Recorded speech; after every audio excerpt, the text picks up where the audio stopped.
This is Jim and Debbie and their bus, Joy. They've been married for 48 years and decided a few years ago to downsize. They didn't realize how much work it would be, but they're ready to begin traveling the country, visiting family, and making new friends. Their bus is a Bluebird with an Allison transmission and an 8.3 Cummins diesel engine. Jim and Debbie decided to raise the roof of their bus and expressed so much gratitude to Wes from Transexistence for his tutorials on how to do it and make it sturdy. For the transition from the front of the bus to the back of the bus, Jim had the genius idea to purchase a rear door from a 1995 Jeep Cherokee at a junkyard to create a beautiful skylight. Jim made their couch with slats that folds out into a comfortable full-size bed with an innerspring mattress for when they have guests. And as opposed to going with a rooftop AC unit that usually drains quite a bit of energy, they opted for a mini split, which can both heat and cool the bus quite efficiently. It's rated CR21 and has a soft start, so it doesn't pull a ton of electricity or drain their batteries quickly. Debbie loves her double sink, which might be the largest sink I've ever seen in a tiny house school bus build.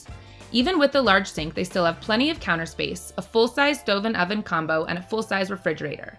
They have 100 gallons of fresh water for when they're boondocking, which is substantial, but they still make it a priority to conserve water. They decided to go with a full-size shower with a horse trough as their base and an oxygenic shower head, which they were able to place high because of the roof raise. When they aren't boondocking and are hooked up to water, they're even able to soak in the tub. The tile work makes it look and feel like they're in a traditional home. Across from the shower, they have a small stainless steel bowl for a sink with storage below and a mirror above. When they have enough power or are hooked up to power, they're able to use their LG Combo washer dryer. Debbie has found that it only dries half the amount that it washes, so she either pulls everything out and hangs it all to dry outside on a nice day, or she just pulls out half of it to hang dry and runs the dryer. It uses 31 gallons of water to wash and dry clothes, but only uses 15 to 17 gallons of water for a quick wash cycle. They have a substantial amount of closet space for a schoolie and have found that it's more than enough than they need, though they've realized that they would like a little more shoe storage.